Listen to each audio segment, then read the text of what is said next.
चिकन चिकन पेट जोनी खेत लेखा कोड़ी, चिकन चिकन पेट जोनी खेत लेखा कोड़ी। छोड़ी राजा छोड़ी दर्द करे घोड़ी, छोड़ी राजा छोड़ी दर्द करे घोड़ी। हरदी फूला है दिन फूल अभी तोड़ी, हरदी फूला है दिन फूल अभी तोड़ी। छोड़ी राजा छोड़ी दर्द करे घोड़ी, छोड़ी राजा छोड़ी दर्द करे घोड़ी।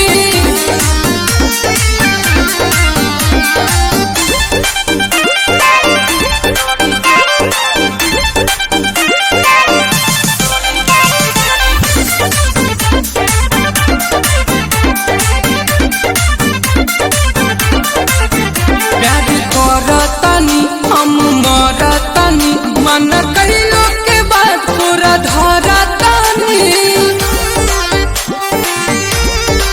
कि अभी बाटे शरीर हमरे पर बलम। गाल खींचेला बुझेला पर बलम। खाई उठा लाली जनी अंगूरी से बोरी, खाई उठा लाली जनी अंगूरी से बोरी। छोड़ी राजा छोड़ी दर्द करे घोड़ी, छोड़ी राजा छोड़ी दर्द करे घोड़ी।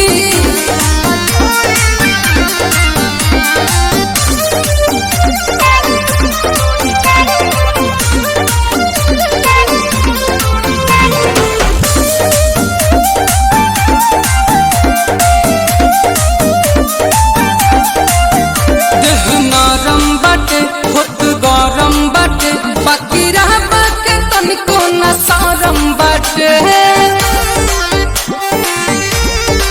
कि हमर भाईल बा फेल सारा बुद्धि पिया, तोहर छुआला से होला गुदगुदी पिया। दिनों दिन होता ते बिकू कमजोरी, दिनों दिन होता ते बिकू कमजोरी। छोड़ी राजा छोड़ी